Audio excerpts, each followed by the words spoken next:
Final Fantasy VII is a game that's pretty much as old as I am, and not a stretch to say that it's one of the most important, if not influential, video games ever made. Though, not everyone will see eye to eye with this statement. They will point to the game being overrated and outclassed since. Perhaps not necessarily with the intention of bringing the game down, but there are people out there with that very mindset. For a long time, I was one of those people. I was against the game. I dismissed it at every opportunity I could. And yet, I never got more than a couple hours into the game. It wasn't until fairly recently I asked myself a question. Aside from the belief that this game can't be as good as its large following claims it to be, what is the reason I don't like Final Fantasy VII? And the truth is that there wasn't. At one point, I was just some shallow 14-year-old that was upset his favorite Final Fantasies weren't the most popular games in their series. Or maybe it's just that I want to have an opinion that went against the grain because it would be unexpected. And I never distanced myself from that line of thinking. So I don't think I really need to explain why I had to put an end to the convictions I held onto for so many years. I took a step back, a deep breath, and came into this game leaving my prior judgments at the door. Just this year, I finally played through all of Final Fantasy VII. I cleaned the slate and started again, in hopes that by the time I made it to the end, I could finally allow myself to appreciate this game.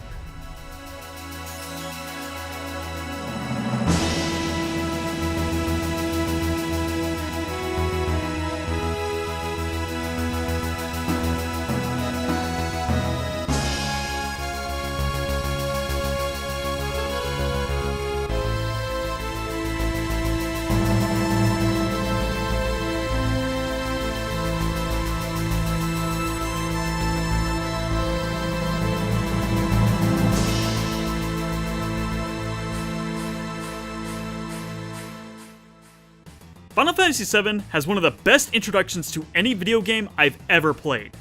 I can't remember exactly what my thoughts of the bombing mission were before, but the latest playthrough of mine gave me a whole new sense of appreciation for this opening act. It gives you a moment to breathe and soak in the setting before immediately thrusting you into the action. Your first battle, not even 10 seconds into the game. The biggest strength of the bombing mission is how much of a sense of the game it gives you. A bleak and dirty future world.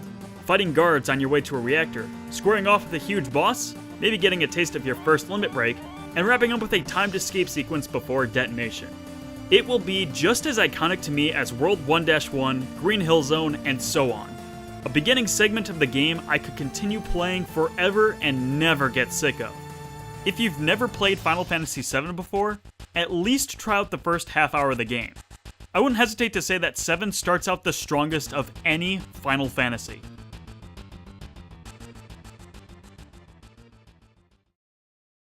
In fact, I would extend that strength to the entirety of the Midgar portion. It has amazing pacing overall, a fascinating location, and isn't afraid to break up the tension with a fun event. The cross-dressing scene is a well-known and infamous part of the game, but I certainly found something to appreciate in it. It's a neat little puzzle section, trying to figure out how to become feminine enough to pass as a girl, and if you're sexy enough, get the attention of the Don himself. I wasn't sexy enough. But I think what Midgar does best is its commitment to the world building. The exposition in this game felt so organic that I was too fascinated to notice they were even lore dumps. It was a game that started right in the middle of things, and for the most part, doesn't need to use flashbacks or blatant pace-breaking explanations to catch people up. Like a train just continuing forward on its tracks, all it's doing is just moving ahead. Before Sephiroth is revealed to have killed President Shinra, the man makes a comment about how you have to be as famous as the legend to get his recognition. So it plants an idea of whoever this Sephiroth guy is, he's probably a huge deal. And I probably don't need to tell you that Final Fantasy VII has an amazing soundtrack, but especially so in Midgar. I really got the feeling and vibe of each sector I visited, reinforcing what was going on in the story, and just being so jammin'.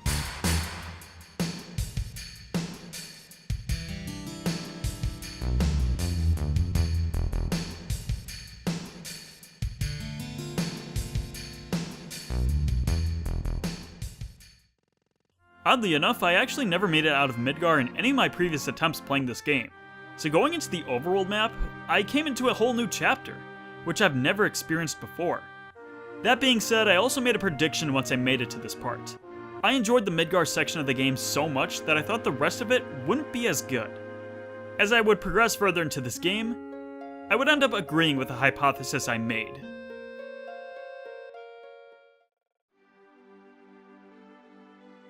The chase for Sephiroth isn't as engaging as the constantly moving pace that was seen previously. It's a lot of going around, asking where Sephiroth is at each new town you visit, before maybe solving a little problem there, and then moving on to the next place. It wasn't until I got to Cosmo Canyon when I finally asked myself what the point of my journey even was. Am I making progress? What am I even doing? The game doesn't continue on this track forever though. By the time Disc 2 comes around, the Goose Chase narrative finally begins to wrap up and the game lets itself be much more open. This is when the game really starts to regain its footing. In fact, I really appreciated that Disc 3 is basically only go fight Sephiroth at that point. Once the world map opened up, the gameplay became much better. It was refreshing to finally switch out party members with each other. And now that materia was starting to level up, a whole new range of options was surfacing. The materia system is fantastic. The core concept of it I thought was a great balance between full character customization and the job system seen from previous Final Fantasy games. I was a little put off that there was no way to permanently learn these abilities, at first, but I began to really appreciate how much strategy it offered. Whenever I saw a cool new material that I wanted to take advantage of, I looked at my equipment and said, okay, which one can I afford to get rid of to make room for this new one? So it made whenever I found some new equipment exciting. Getting more slot gems or making material grow faster just made grinding fun. I wouldn't say you ever really need to grind in this game, but I did it anyway because holy frick, the materia system was so engaging. And since the mastery of materia is applied to the gems themselves and not the characters, you can switch out your party as you see fit, and very little progress, if any, is lost. Instead, you can have different party setups throughout the game, or just use the ones that you think have the coolest limit breaks. It's truly a unique concept. I can't think of another game off the top of my head that has anything like it. Please, let me know if there's anything similar to it out there. And yet, there's one flaw with the materia system, which isn't necessarily a problem with the mechanic itself, but it's the fact that it doesn't really feel all that integral to success. Final Fantasy VII is pretty easy. Sure, difficulty is a subjective thing, but for a majority of the battles in this game, I could get by just holding circle and brute forcing my way through. The only time I was formally challenged was in boss fights, and even then I had more than enough MP to use any spell I had equipped. When I went through the process of recruiting Vincent, the guide I was following warned me that the Lost Number was going to be the most difficult boss I would face up to that point, and yet I beat him almost handily with no issues. And on that note, let's transition into something I did have an issue with: the minigames.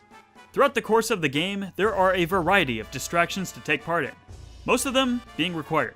A motorcycle sequence, an RTS defense game, snowboarding, chocobo racing, submarine simulators. In fact, there was still more I didn't bother to get involved in even after finishing the game.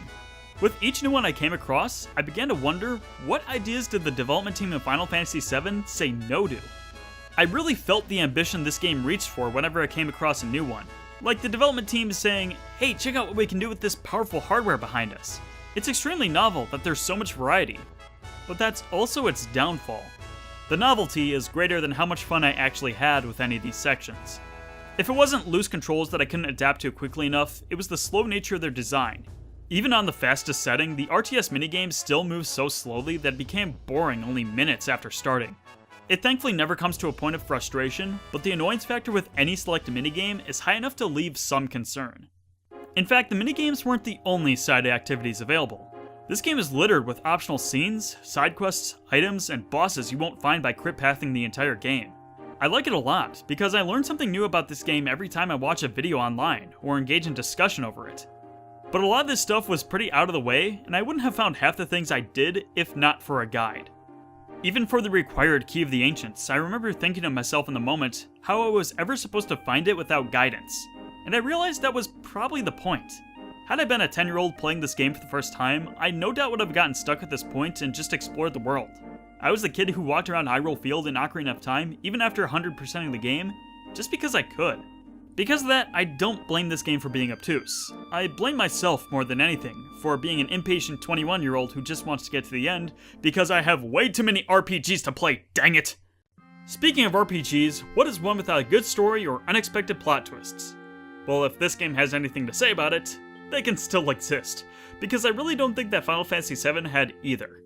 That's not to say I didn't think anything was enjoyable about the story, But I don't think the narrative really starts to get interesting until Disc 2, and the second half of the game feels like it goes by rather quickly. I really don't think the story is all that complicated either, but that could also be the amount of foresight I had going into this game.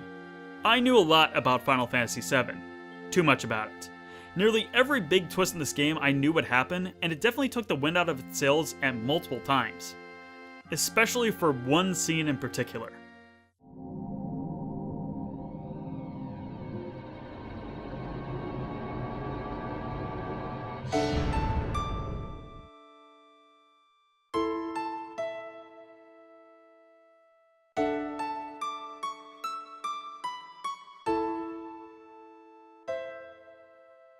The death of Aerith didn't surprise me at all. It's a spoiler that's so well documented it's basically the video game equivalent of Darth Vader being Luke's father. But that doesn't mean I wasn't sad when she eventually left. I actually really liked her as a character.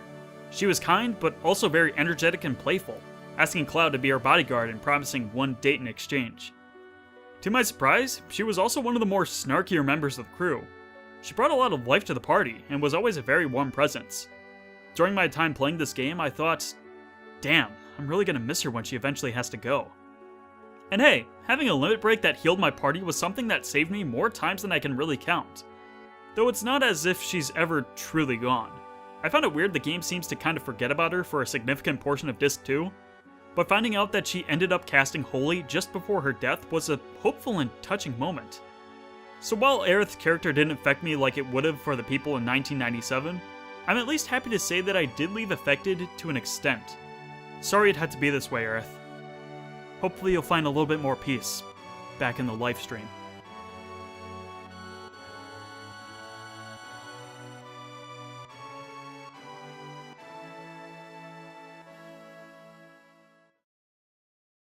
In fact, I ended up loving the whole cast of this game.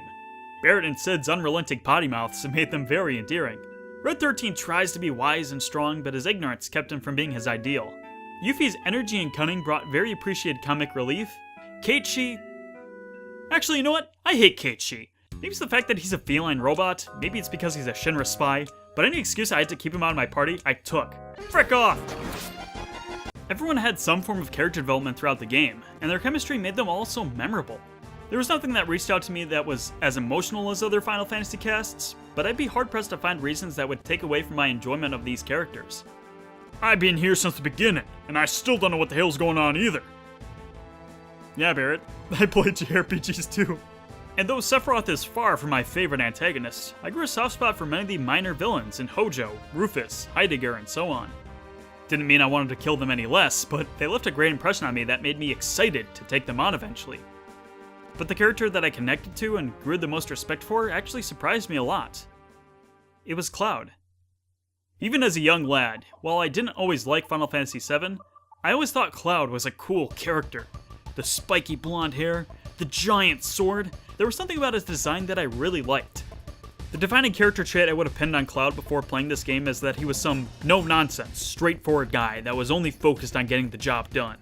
And what caught me off guard is that Cloud is actually kind of a dork. I mean, let's be real, anyone who does look like this is Class A dork material, but I don't know if it was the original intention for him to be funny, or if the localization just botched his delivery, or if it's just him being stupid. Probably one of the latter, if we're being honest, but I find it hilarious either way. It's the final moments of this game. The only trial that's ahead is the final fight against Sephiroth. And Cloud's inspiring words before heading down are... Alright everyone, let's mosey. Even Cid isn't having any of it. I love it so much. Yet there was far more to his character than I ever would have expected from him. My favorite part of this game, aside from Midgar, is when Cloud and Tifa are washed up in the livestream together, and both are trying to reconnect his memories. Cloud was always a little angsty, thinking that the other kids he was surrounded by were too immature, even though the reality was he just didn't think he had a place with them. Even though that's what he desperately wanted, and it just manifested in an unhealthy way. He was afraid other people hated him, taking others' anger directed at him a little too personally. His dream to join Soldier isn't because he wants to be a legendary hero for the glory of the title.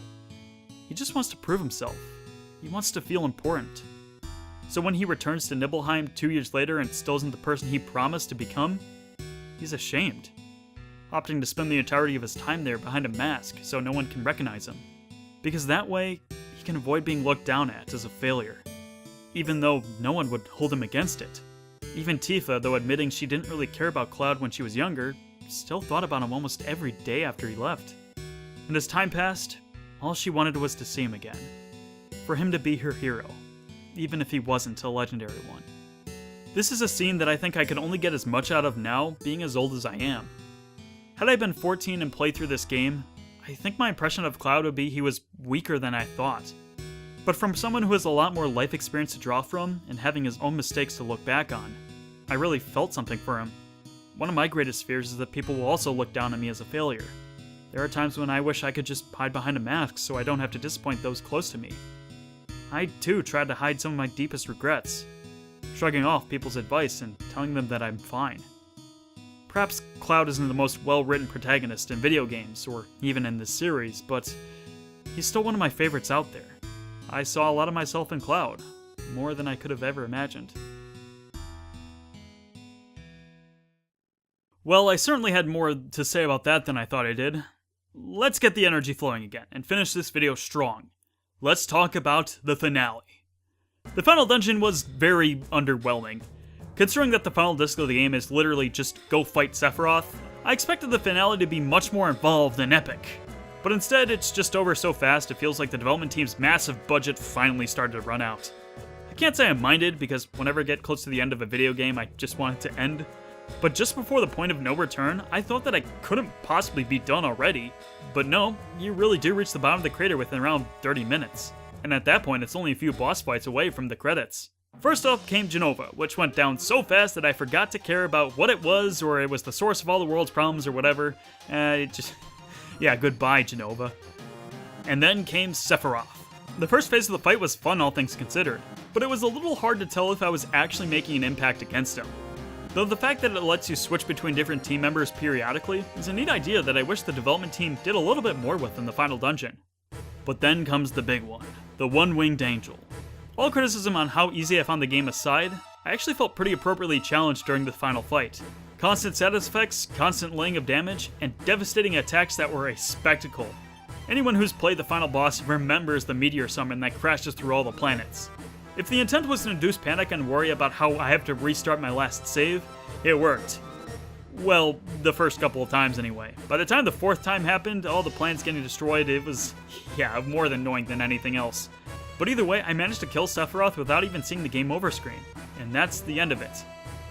Little bit of disclaimer, I actually did lose my footage from this part from my first playthrough, so you're seeing me going back again a little bit more prepared, and perhaps I gave him a little too much credit. With Sephiroth defeated, all the team can do now is wait for Holy to finally come and stop Meteor. But oh wait, Sephiroth is still here! So in a weird out-of-body experience, Cloud finally sees him. It's time for one last duel. 1-on-1. It's hard to tell exactly what this sequence means. Is this actually Sephiroth, or is it just a representation of him using Cloud's Genova cells to take him over one last time?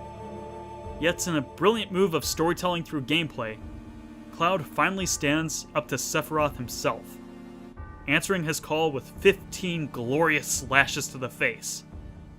I knew about Omnislash before playing this game, but I never managed to unlock it myself when I got to this part, so seeing it for the first time in this final fight felt pretty good. Sephiroth, now finally destroyed, paves the way for Holy to finally commence. But oh no, it's too late! It's only causing more destruction along with the meteor. And yet, from every corner of the planet, Lifestream pours into the sky. The final shot we see is Aerith's face in the Lifestream, the same shot that opened up the game. How appropriate. I think the ending overall is kind of meh. I think my biggest problem with it is that it just kind of ends pretty quickly, without really taking the time to give us an epilogue and wrap up the story in a satisfying way. Just like with this video. Despite the fact that I felt this game lost a majority of its steam after the first few hours, and despite that I knew a majority of what to expect in terms of revelations for the characters, by the time I finished this game, it still was able to make me fall in love with it. Ironically, it did more to help my love for Final Fantasy than I would have ever expected it to. I've recently been craving the other Final Fantasy titles, wanting to try out the games I've never played. I actually took so long to make this video that by the time you're seeing it now, I've also finished a fresh file of Final Fantasy IX for the first time. I've been going through debates in my head now, comparing them, trying to figure out which one I liked more, and while I absolutely loved 9, I cried at the ending after all, I think I ended up enjoying my time playing Final Fantasy VII more. When I try to put myself into the context of what this game was at the time, examining the gap between 6 and 7, I began to finally understand what made this game such a big deal. Looking ahead towards the later Final Fantasies and other RPGs on the PlayStation, even Nintendo 64 and GameCube games that I grew up with and love and cherish, I see a lot of DNA that it shares with this landmark game. While I can't speak for if this game is truly the best of its kind, it's one that I owe a lot of my love and appreciation for this genre too. So while this game isn't my favorite in the Final Fantasy series, it's no 6 after all, I still really enjoyed the time I put into this game 21 years after it was released. I was impressed by Final Fantasy VII. So for that reason, it feels good to finally leave my prejudice beside, and to instead say, I love Final Fantasy VII.